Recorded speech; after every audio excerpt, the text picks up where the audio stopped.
Bienvenue dans cet épisode 2 sur le retour du Mojave après de rudes tests au RC Garage 68 et ce que je vous ai dit hier, le Yikong DF7 est arrivé.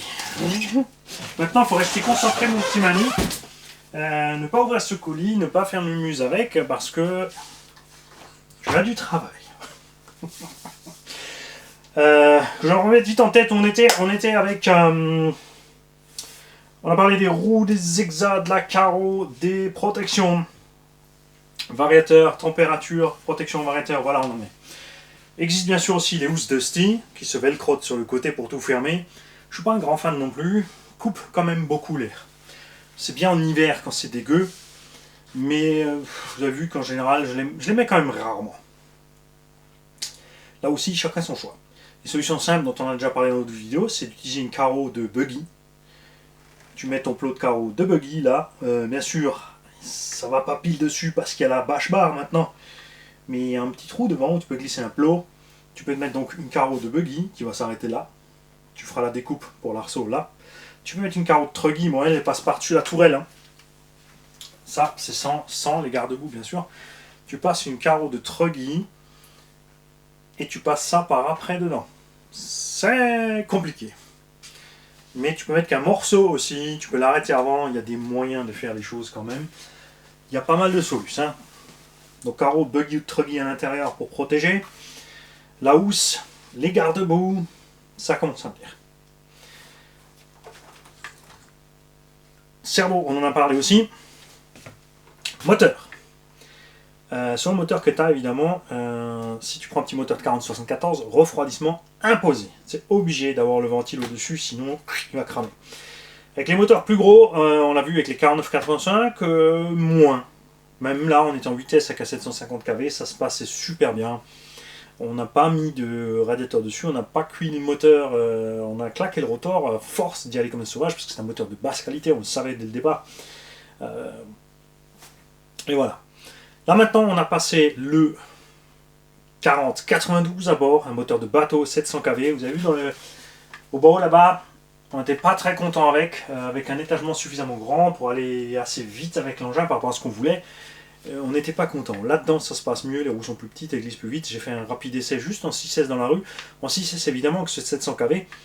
Avec le faux 750 kV, on avait un pignon de 18 et en 6S, on allait aussi vite que le 1450 kV en 8. Avec un pignon de 16, je veux dire. Donc le 1450 kV 8S, pignon de 16, sont à peu près la Vmax du moteur d'origine, avec les avantages que vous connaissez maintenant, c'est-à-dire on stresse moins les lipos, on est un peu plus lourd. On a un moteur 100 grammes de plus, on a 100 grammes de vario en plus, on a 200 grammes de lipo en plus dans le cas des lipos légères. Évidemment, si tu prends des grosses lipos 4S de 600-700 grammes chacune, ça va pas aller. Mais quand je vois les gens qui roulent avec des 6800 à 1 kg, avec le petit 40-74 ou même avec un moteur plus long, finalement, tu vois, pour 100-200 grammes, t'es kiff-kiff, sauf qu'en vitesse, tu as un bon petit cheval ou plus de rab et un couple monstrueux de plus. On va voir ce moteur-là, comment il va se défendre là-dedans, ce moteur Tomcat. C'est un moteur qu'on a quand même fait tirer un véhicule de 7-8 kg en transmission relativement directe, en vitesse, pas en allant trop vite, hein. Vous l'avez vu, on était à 65 dans le Carson machin, là. Ça se passait bien. Donc là, on était un petit 60, peut-être en 6, avec un pignon de 21, pas 18. Pour te dire que l'autre moteur, les KV, ça collait pas du tout ce qui est écrit dessus. Et ce qu'on ne sait pas, c'est si tous ces moteurs ont des autres KV ou s'il y a de l'aléatoire. Ça dépend en fait du nombre de bobinages que le gars avait envie de faire quand il était en train de bosser, tu vois. Un jour, c'était encore loin de l'heure de la pause, il avait fait un bon bobinage et... t'étais bon, et puis le lendemain, il avait fait plus vite, t'avais plus de KV, et la fois d'après, il s'est endormi, il a fait une sieste, il a recommencé, t'avais moins de KV, on sait pas. On sait pas. Et on le saura jamais. Si, t'aurais pu mettre une hélice sur le moteur et prendre un truc pour mesurer le passage des trucs, pour voir le nombre de... Ou le mettre sur un banc de moteur. Il existe des bancs pour les moteurs brushless, pour savoir combien de KV il y a. Tu branches normalement, enfin tu branches du jus et tu balances l'équivalent de 1 volt et tu regardes à quelle vitesse il tourne à 1 volt et ensuite tu extrapoles x2, x10, x1. Et je crois que tu peux monter le voltage, enfin tout ce travail-là, qui jusqu'à présent m'a jamais intéressé plus que ça. peut-être d'occasion, si j'en trouve peut-être une fois d'occasion d'en prendre, hein, acheter un banc neuf comme ça exprès, non, je suis pas assez curieux. Et vous le savez, au lieu d'acheter plein de matos pour faire plein de tests comme ça, avec test KV moteur, test voltage, test couple, faire des petits montages, on peut faire des montages sympas avec un levier, un ressort, un truc pour voler tout ce que tu veux, mais je préfère investir dans de quoi rouler, des pneus lipo-moteur. Donc nous allons voir ça. Là, on ne devrait pas être extrême. Je ne sais pas si on arrivera à 90 en vitesse. C'est pas le but du tout. Là, on est aussi sur du très bas kV. Mon avis, je pense trop bas pour cette machine. C'est un moteur qui ira mieux, je pense. C'est un moteur qui va jusqu'en 12. Qui sera plus à l'aise en 12. Donc c'est vrai que le mettre là-dedans, avec une 6S par côté, un petit flyer au milieu, mais on n'est qu'à 5 kg, donc tu vois, à un moment, ça va plus. Alors, donc moi perso en 8S, c'est mon choix et c'est vraiment ce que je préfère à la machine. Donc avec le 42-82 2000 kV, pignon de 14-15 par là, en léopard, j'étais vraiment bien en 6S, que ce soit une 6S 5000 ou un peu plus. J'avais essayé la 6008, c'est vrai que c'est plus lourd, mais on s'en sortait bien avec l'autonomie, la chauffe, tout ça c'était sympa. Là on est en 2x4S bashing parce qu'elles font 400 grammes pièce, il y a des shorties aussi, tu peux mettre une shorty là, comme ça t'es plus bas, hein, et plus en longueur. C'est une solution aussi, tu peux virer la boîte radio, tu peux mettre une là, après ça se complique un peu au niveau machin, mais si tu veux rester sur l'origine, parce que ce bac à batterie il est pas toujours pratique avec les sangles, mais il est fiable et durable. Et les lipos sont vraiment bien protégés, vraiment bien bloqués dedans. T'arrives rien à tes lipos, ça vaut de l'or. Donc on est bien avec ça. Niveau montage cerveau. Sur les RTR, les pattes bougent un peu, mais on ne va pas déranger plus que ça. Le Vario, il est coincé direct là, donc il prend vite les saletés. Ici, ça restreint la place à l'intérieur. Quand quelque chose passe, un caillou là-dedans, ben, il reste là-dedans. Le corps du diff a été frotté déjà par ça. Des fois, ça se prend dans le pignon, ça se prend dans la couronne. Adios pignon, adios couronne. Beaucoup ont cassé les moteurs. Sur le 74, ils ont plié le rotor. Ça aussi, c'est dû à la chute des qualités des matériaux. Avant, les rotors étaient en acier usiné, vraiment méchamment solide. Maintenant, c'est de l'acier bronzé, zingué, donc un peu plus souple. Et c'est pas toujours pratique. Là aussi, le DF EXB, bien sûr plus solide, fait le boulot. La couronne un peu plus solide que sur le diff standard aussi, elle est bien. Ouais, tu peux y aller, je trouve, c'est bon. Ok, allez. Ciao. Bon appétit. Voilà. La barre de renfort est utile. Bien sûr, sur le XB, on a ici deux renforts extrêmement larges. Pourquoi ils sont aussi larges et lourds, on ne sait pas, ça ne sert à rien. La moitié de l'épaisseur aurait fait le même effet. Bon, ils ont fait du mouse, Peut-être plus simplement pour avoir plus de place pour passer les vis M4 à travers. Je me suis dit qu'avec ces gros renforts et le châssis en 70-75 T6, on n'aurait pas besoin de la barre au-dessus. C'est faux. Si tu enlèves la barre, le châssis à la main, tu peux le... Il est plus fin que le châssis des autres. Résultat, ben, il est plus flex. Donc tu es quand même obligé de laisser tout cet attirail dedans. Donc on a la barre en bas, derrière, devant, au-dessus, et le truc, tu vois. Ça restreint un peu optiquement l'accès aussi. C'est efficace. C'est pas tellement dérangeant que ça sur l'accès. Il n'y a pas de problème. Mais je pense qu'il y a des solutions plus propres, plus claires, plus limpides à faire au centre. Mais c'est pas grave. Et tout ça aussi, toujours attention. Là un bout plus gros, là un bout, là un bout, là un bout, le poids, le poids, le poids, le poids. Hein, tout ça, c'est de plus en plus lourd. On s'attendait à ce que ces rollers XB soient plus légers que les normaux, puisqu'on est en alu 70-75. Et en fait, non. On n'est pas plus léger. On est au même poids. C'est quand même plus solide. C'est clair. Surtout au niveau des tourelles. Les tourelles standards, tu peux les plier si tu fais le sauvage. Celle-là, non. Si tu veux équiper ton engin de pièces détachées UXB, prends les tourelles et le châssis en carbone chez RC Baiji, parce que le prix de ces éléments est délirant. Les renforts aussi, c'est pareil. Prends les GPM. Tu n'es pas obligé d'acheter de XB Arma dans Office. Si tu veux acheter tout Arma, tu veux transformer ton engin en XB, je te comprends, mais ce n'est pas une nécessité. Et ça dépend comment tu roules. C'est pas fini, attendez, bougez pas, vous avez un truc. Mon petit joint torique là qui s'est découpé, il est parti sur le carreau.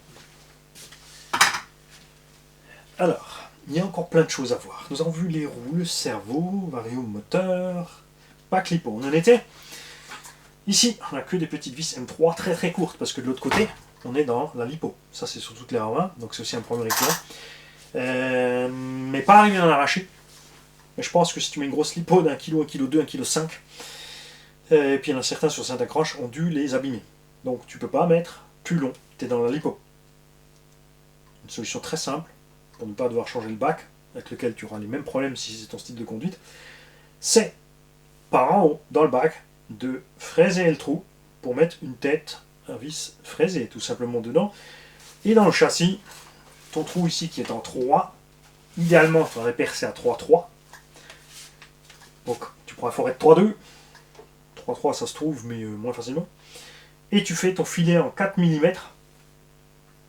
Mais attention, comme la vis a été fraisée ici, t'as pas beaucoup de matière. Donc, t'es bon pour déplacer ou percer ailleurs. Pas toujours top top. Tant qu'on est en dessous, parlons de ça. Oui, ici, on a une film de protection en dessous qui a bien fait son boulot. Tu vois, le châssis EXB en dessous est encore bien. Ces châssis se délavent très vite chez Arma, c'est juste de la peinture. C'est pas de traitement durci comme chez Obao et d'autres. Et ça, c'est vraiment dommage, ça manque. Le traitement de surface sur ces châssis manque. De plus, ça solidifie aussi encore l'ensemble. Il existe plein de choses. À toi de réfléchir, c'est pareil. Est-ce que tu vas mettre 25 ou 30 balles dans un film plastique qui va quand même se déchirer, mais c'est vrai que ça diminue quand même beaucoup, tu vois, il est quand même bien moins moche que ce qu'il serait s'il n'y en avait pas, tu le vois ici.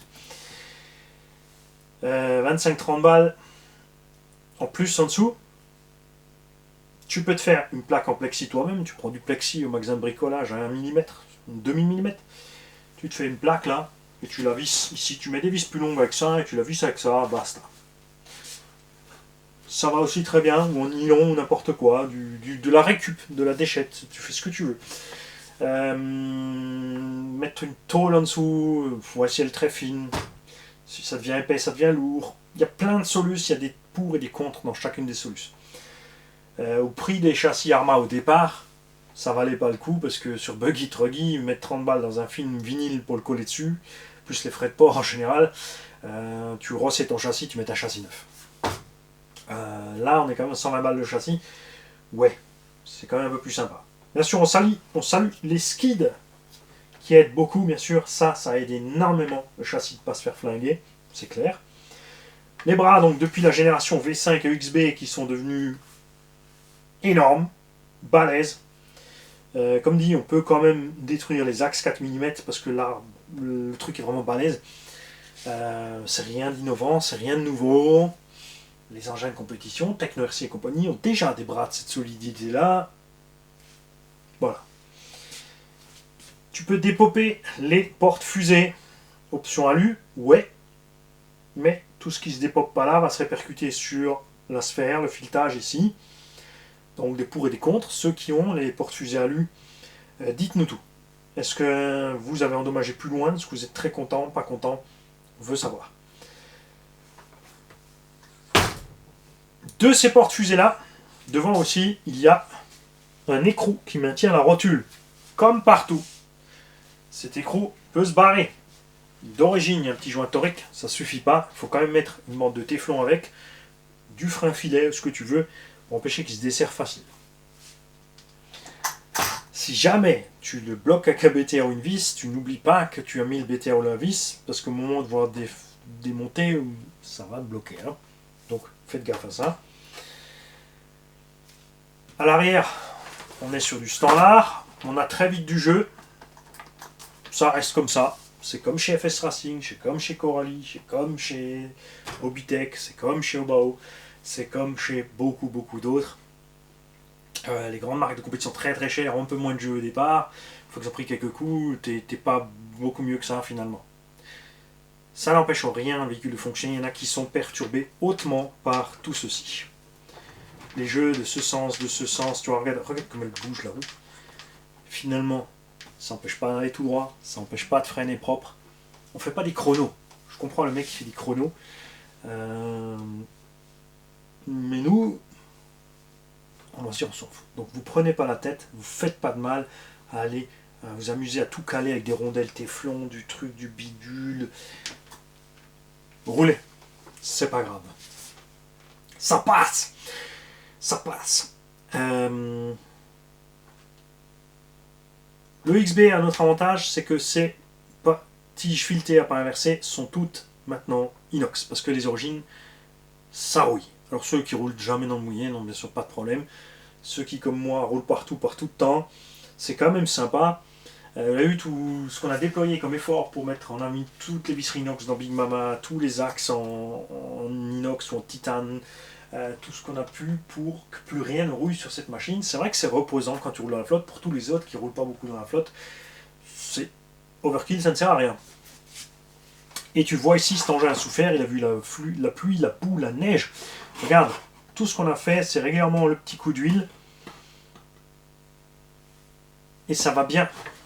Tu vois, les vis à l'intérieur ne sont pas plus dégueulasses que ça. Les roulements, par contre, là j'étais surpris, puisqu'on a quand même rincé cette caisse. Et les roulements qui sont là-dessus sont vraiment de super qualité. Digne des engins de compète, je te le dis, honnêtement. On sent là que là, ils ont dû prendre les roulements chez Losi, de la gamme compète, parce que ils tournent parfaitement, ils gratouillent pas. Franchement, bonne surprise. Les diffs, on en a causé. Et on va revenir donc sur ces problèmes récurrents. Problèmes récurrents chez Arrma, ce sont les cardans qui sortent quand ta suspension va trop haut. La suspension va trop haut, donc l'axe du cardan sort de la noix, ça se met de travers dessus. Des fois ça fait juste clac et il est dehors, et des fois ça te pousse la rotule dehors. Arrma Fireteam est le pire exemple, le Creton aussi. Ces deux-là, c'est vraiment ceux qui l'ont le plus. À cause de leur masse additionnelle, la taille de leur roue, les efforts dessus. Il ne faut pas oublier le flex du triangle aussi. D'ailleurs, les triangles, cette structure a juste été améliorée. Le problème, c'est qu'ils n'ont pas pensé à tout, bien sûr. C'est qu'en faisant des triangles plus gros, quand la suspension monte, ces triangles vont aussi se fraiser sur les noix de cardan. C'est moche. Évidemment, ça fait bouger la noix, ça fait bouger les choses dans le diff, ça tire un peu sur le roulement. Mais une fois que c'est fraisé, après, voilà. Tu peux, si tu es amoureux de la chose, démonter le triangle, faire toi-même ta petite cuvette et le remonter. Nous, on l'a pas fait, on l'a rossé. Puis il est toujours là. Ce que nous avons fait, donc, ce sont des cales en TPU. Devant, je mis 5 mm sur 10 de diamètre, perçage de 4. Enfin, imprimé avec un trou de 4. Et on a mis ça tranquille dans la coupelle. Fripouille vous a fait en rouge là, vous puissiez bien les voir à la vidéo, tu vois, regarde. Devant, donc j'ai mis 5 mm, derrière, on a poussé à 10. On a un remplissage de 30%, donc c'est moelleux quand même. Surtout que les avants, je les ai coupés. Parce que comme c'est un remplissage à 30%, je t'en ai un là, regarde. T'avais raison, Chiles, t'as vu comme c'est bien avec la lumière juste devant. Donc c'est moelleux. Quand tu le coupes, tu as déjà l'impression en étoile, puisque c'est que fermé par impression au-dessus dedans, mais dedans, il y a un creux avec un nid d'abeille. Donc quand tu le coupes, c'est un poil plus moelleux. Écoute, ça n'a pas l'air dégueu. Ça, c'est une dédicace pour Tonton Boyington. Regarde, le châssis est à 2 mm du sol quand on est en butée de suspecte. Bon, après, quand tu écrases, tu forces, le caoutchouc s'écrase, le pneu s'écrase, ça va quand même taper le châssis. Donc tout amortit bien. L'effort est équilibré. Il ne faut pas oublier que quand tu butes tes suspensions trop haut, Losi n'arrête pas de faire cette connerie, on ne peut pas dire autrement. Tes suspensions butent quand le châssis est encore à ça du sol sur plein d'engins Losi, SBR, enfin les RTR. Hein. Résultat, qu'est-ce qui se passe? Le stress est répercuté dans la tourelle. Les fixations de suspension qui peuvent se tordre et s'arracher, c'est que des vis M3. Hein. Ça peut s'arracher. Le triangle ici, le logement du triangle peut exploser. Et le triangle flex, c'est violent.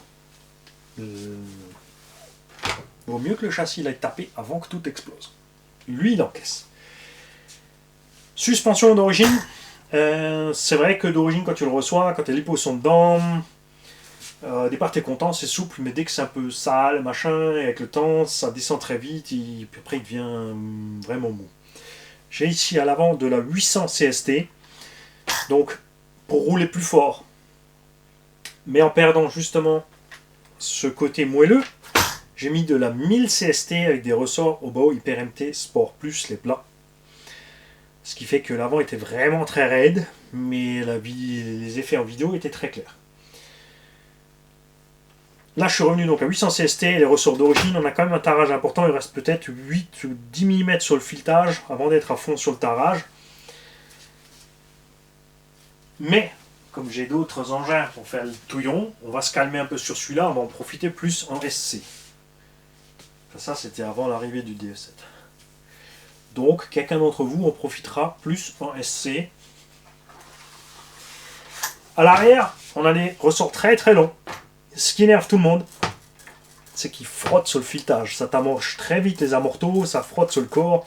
Et on n'arrive pas à comprendre pourquoi ils ont fait ça, au lieu de faire juste un demi-millimètre plus gros le ressort, ou même un millimètre. Couper les bagues un peu plus grandes, globalement. C'est dommage, c'est pareil, toute la gamme Losi a ça. Sur le Super Bajaret, sur le Bajaret, sur le Losi LMT.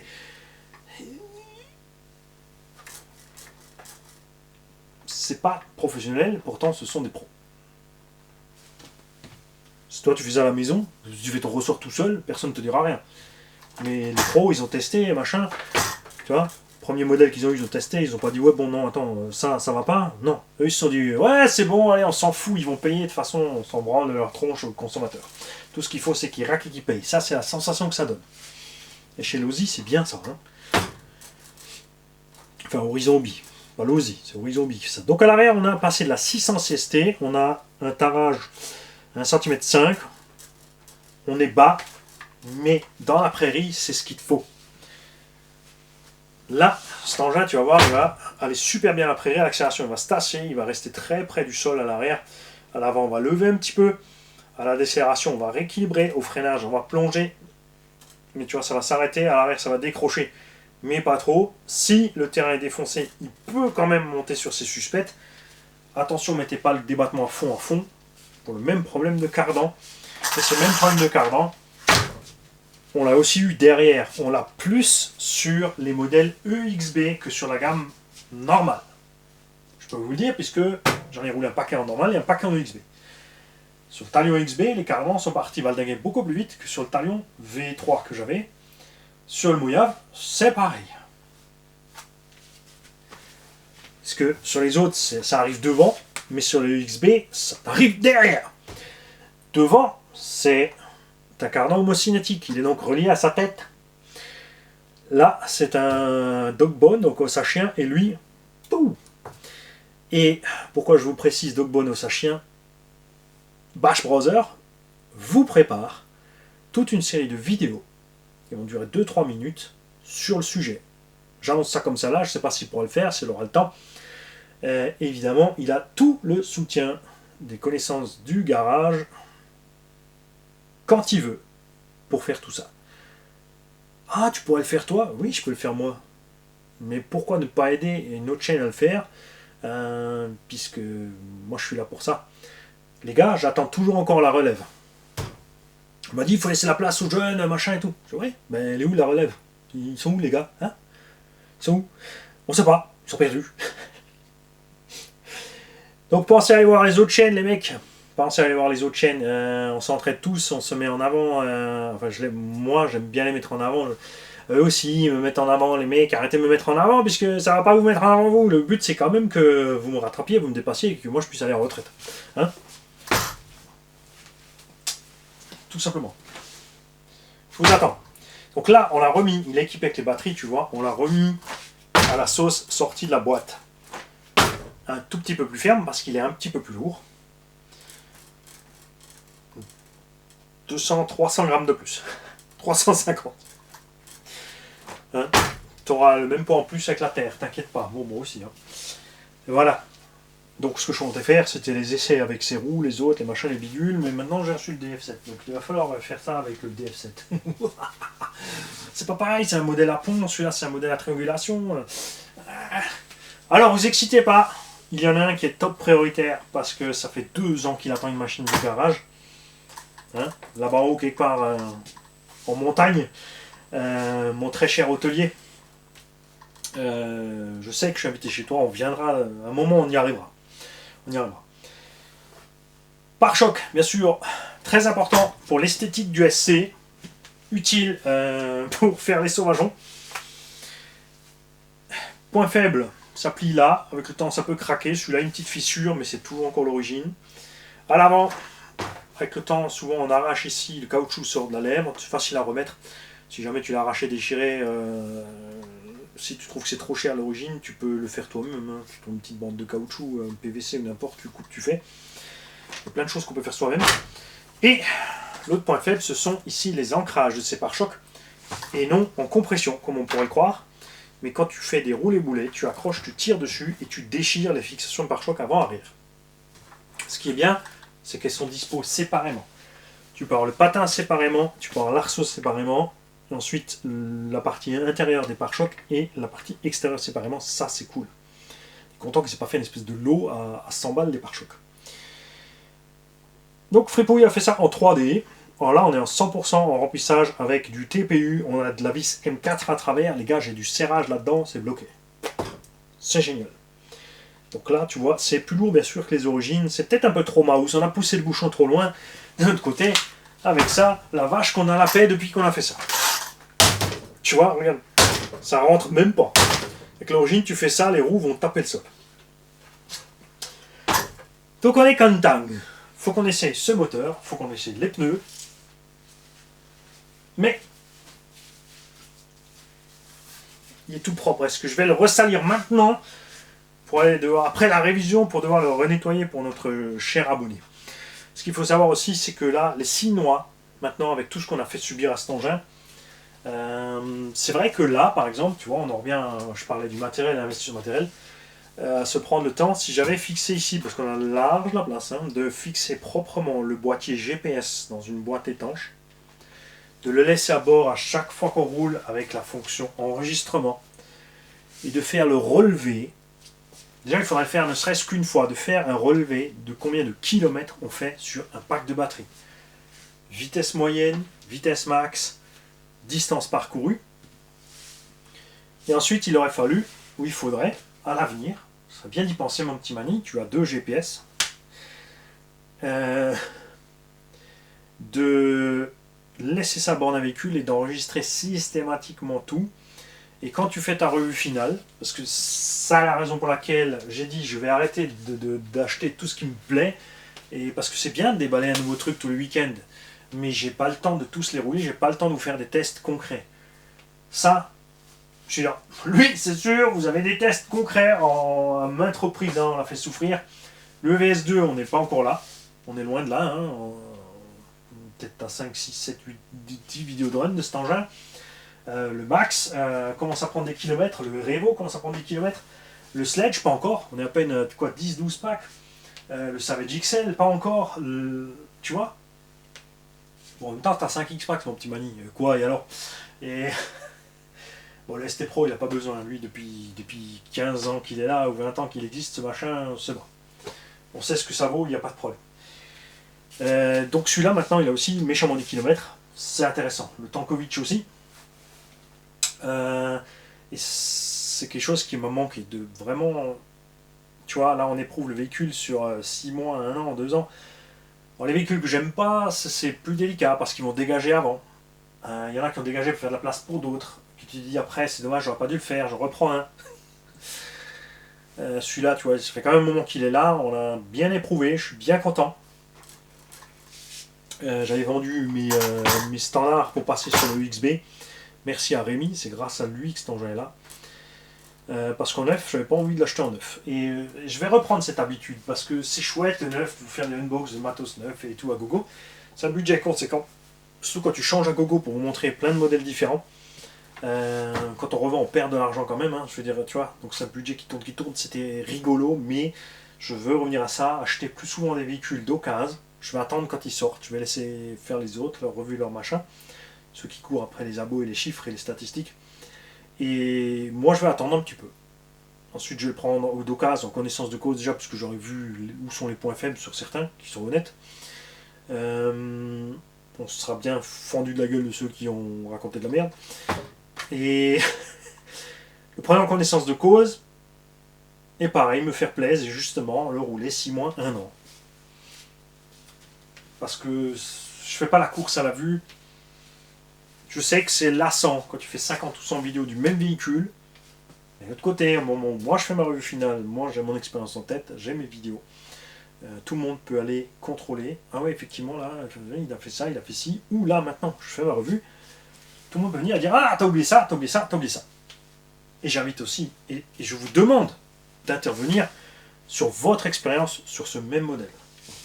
Je veux savoir de vous tous quels sont les pneus que vous utilisez, quels sont les réglages, quels sont les ennuis que vous avez eus, sur quel point vous n'êtes pas d'accord avec moi, sur ce que vous pensez que j'ai oublié, les solutions que vous avez, que je n'ai pas, parce que je ne suis pas arrivé aux mêmes conclusions que vous, parce que je n'ai pas eu cette même casse que vous. Il y a plein d'entre vous qui ont des solutions super simples et très faciles à mettre en œuvre, beaucoup moins coûteuses que certaines modifications qu'on fait. C'est là pour ça. Si tu es un compétiteur circuit, c'est pareil. Les mecs, n'ayez pas peur de partager votre expérience circuit. Je sais que quand vous voyez des gens rouler dehors, des fois vous vous faites peur, vous dites ouah, qu'est-ce qu'il fait l'autre, c'est un sauvage, machin et tout. Regardez plusieurs vidéos, regardez la chose, voyez ce qu'on fait. Nous aussi, on veut voir ce que vous faites. On le voit grâce à des chaînes qui font des reportages circuits comme RC Mag, le Barack ARC. Et on constate qu'il y a beaucoup de sauvagerie dans les compétitions aussi, de crash dans les éléments du circuit fixe très très dur. Papa RC a goûté. Et ce genre de choses. Les contraintes, on veut savoir les contraintes liées à la réglementation, l'ambiance, tout ça. L'évolution des choses. Avec grand plaisir, on a découvert, dernièrement, il y en a Molly qui nous a dit attends, en GT8, il y a quelqu'un à bord de la Fédé qui, lui, a tendu les oreilles envers les pilotes et qui a collecté ces choses, qui est allé piquer la direction et les choses bougent. Le succès est de plus en plus fréquent, de plus en plus facile, la réglementation évolue et ça c'est génial, tout ce genre de choses, on aimerait le savoir, on aimerait l'entendre. Et votre expérience aussi, vous n'avez pas peut-être d'expérience avec un engin de cette taille, avec cet anthrax, le poids, la façon que ça se conduit, mais à tout moment, vous pouvez dire, oh mais attends, je vois que ton engin là, tes roues sont comme ci, comme ça, il faudrait peut-être essayer comme ça. Parce qu'à un moment ou à un autre, je serai dehors, j'aurai ma clé en main, je vais dire, tiens, attends, on m'a dit, fais ça. Et ben, je vais y aller, je vais le faire. Parce que moi-même, je suis un peu trop feignant. C'est vrai que je pourrais déplacer mes biellettes d'un cran. Là, 10 tours comme ça, vous partagez mes impressions. Mais le problème, c'est toujours pareil. C'est quand je suis dehors, que j'ai ma radio, c'est fini, il n'y a plus personne. C'est pour ça que le coup du GPS, à mon avis, c'est foireux. C'est foireux, ça. Les chances que ça arrive vont être infinitésimales. On a aussi essayé quoi avec cet engin? On a... Ah oui, donc attends, stop, on était au cardan qui saute. Cardan qui saute, donc caoutchouc au fond des noix, ça ils ont mis. Mais ce caoutchouc qui est au fond ici, il pousse le cardan trop loin dehors. Moi je l'ai viré. Et j'ai mis un caoutchouc côté porte-fusée. J'ai fait ça et ça va déjà beaucoup mieux. On a donc 1 cm de cale ici. En négatif, on est buté un tout petit peu. On pourrait aller un peu plus loin, mais l'angle va être trop grand. On est juste à ras de la noix, comme ça. Il faut penser au flex aussi, comme dit.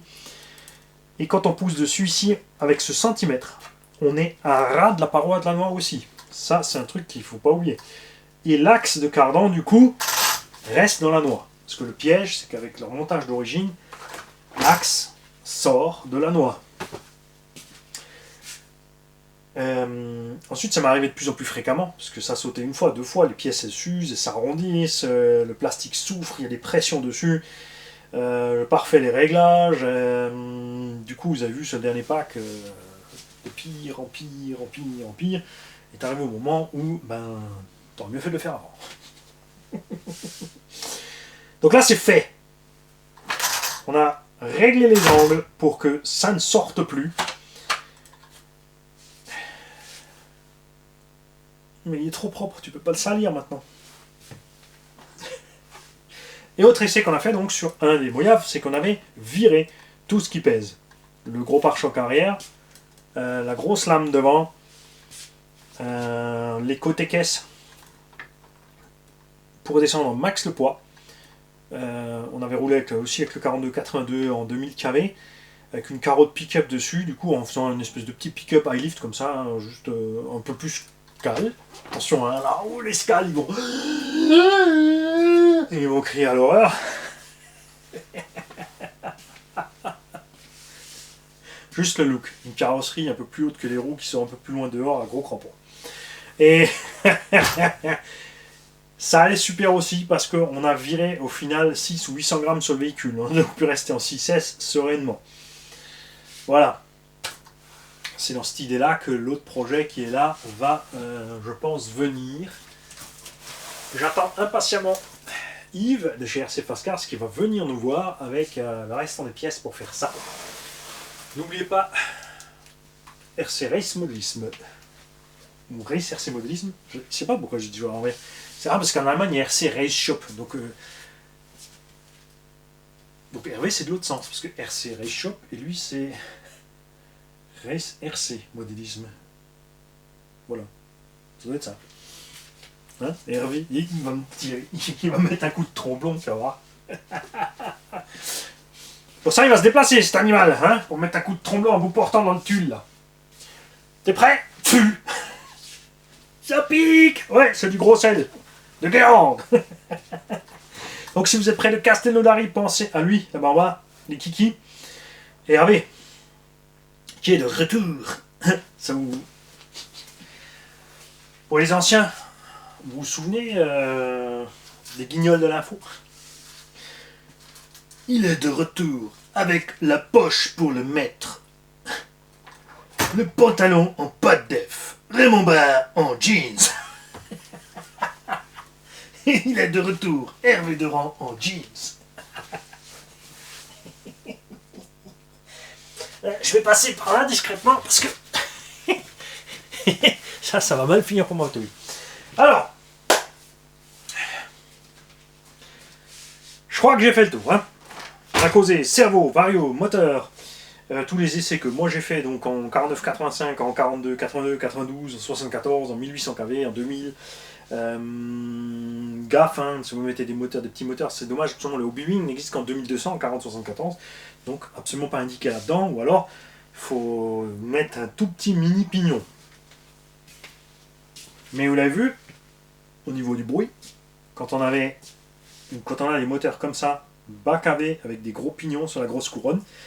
Il y a plein de gens qui sur la vidéo se sont tout de suite rendu compte que vache, comme c'est silencieux le truc par rapport à d'origine avec. Bon, encore là ça va, c'est le 16, mais tout ce qui est Creighton et compagnie avec des pignons de 12 d'origine, que je conseille vraiment de descendre à 10, 11, le moteur d'origine.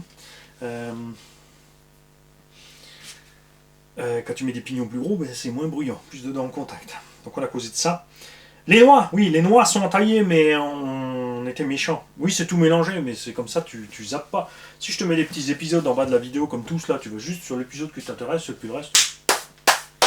Voilà, ça c'était pour le boulot du gars, et juste les 2 minutes que je voulais pour ma gueule. Hein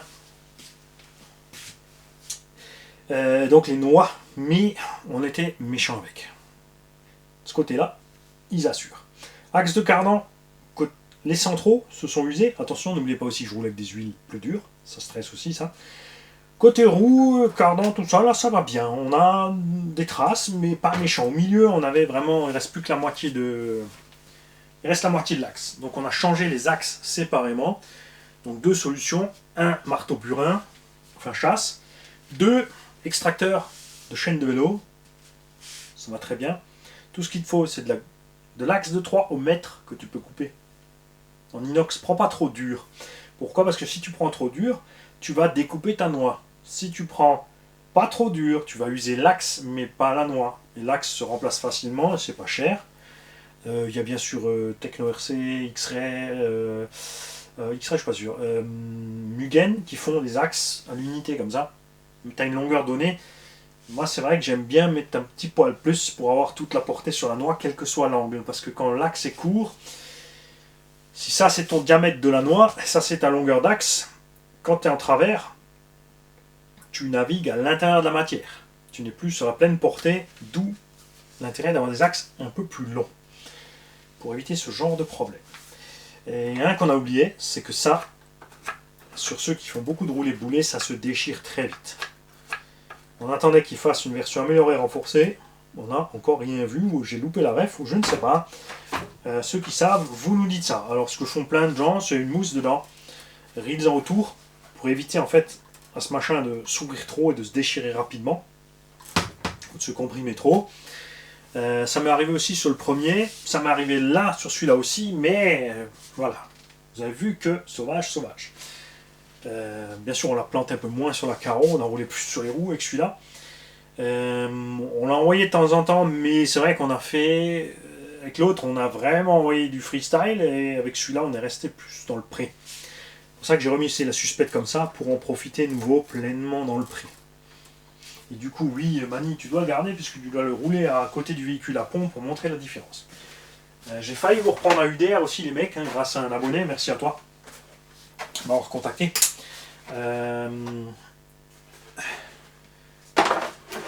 Monsieur Petit Clou, qui vend un UDR, si je suis encore à temps pour vous informer, sur le forum XMAX France. Il y a un UDR 9 emballé. Il vous fait ça à 700 €. Et ça, c'est un prix d'enfer. C'est super méga cool. Donc passez par là-bas si vous voulez un UDR. C'est le Fox en plus, donc j'ai failli le reprendre puisqu'il y a le Yikon qui arrive. Comme ça, tu vois, je peux comparer le UDR, le Yikon, celui-là. FS Racing vient de sortir une piste d'un 7ème. C'est pas exclu qu'ils nous sortent aussi encore un SC. Hein.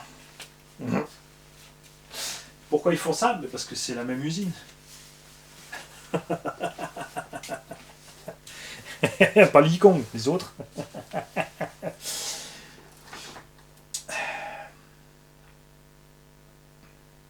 Je réfléchis juste 2 minutes encore avec une fois avec vous.